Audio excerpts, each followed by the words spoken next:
And welcome back. Tonight on the Family Guide, we're looking at health and safety in computing, and later on we're going to be discussing one or two things with our expert panel. But before we do that, Kate is back with Bryn from Plato. What else have you been looking at, Kate? Thanks. Well, one of the big problems that you're going to have if you're using a screen is that you have to use it all the time, which causes obvious problems for either the blind or the visually impaired. So Bryn has got some solutions to that and other ergonomic problems, haven't you, Bryn? Certainly have. What are we looking at first, then? Okay, the first thing is the touch screen, which takes over total control of the mouse function. Now, this is actually the anti-glare screen that we were looking at before, but this is also a touch screen, so can you demonstrate that for me? Certainly. So you've got the mouse pointer. Yeah. And as you can see, you can touch the screen anywhere, and the mouse follows your finger. Right. So we can activate any part of Windows 95 or Windows 3.11, just by touching the screen. Right. Now, does this work in exactly the same way that those, you know, those pen pad things work, and you've just stuck it on top of the screen, really, haven't you, and made it see-through? Yeah, it's the same technology. I mean, you could take that off and put it on your desk if you wanted to, and draw on it.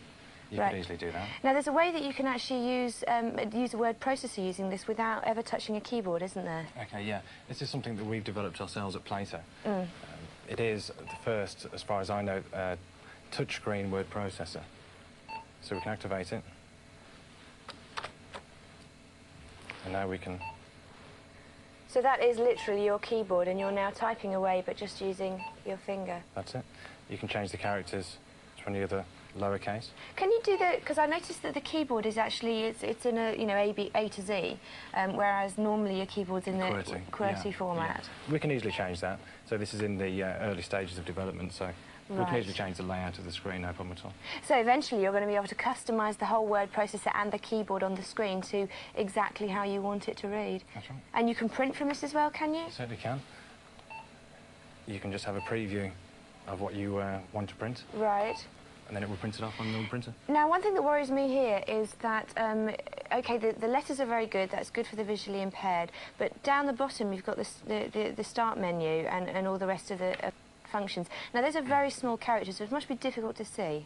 That's right, yeah. Windows 95 is usually set into mode, which is quite small characters.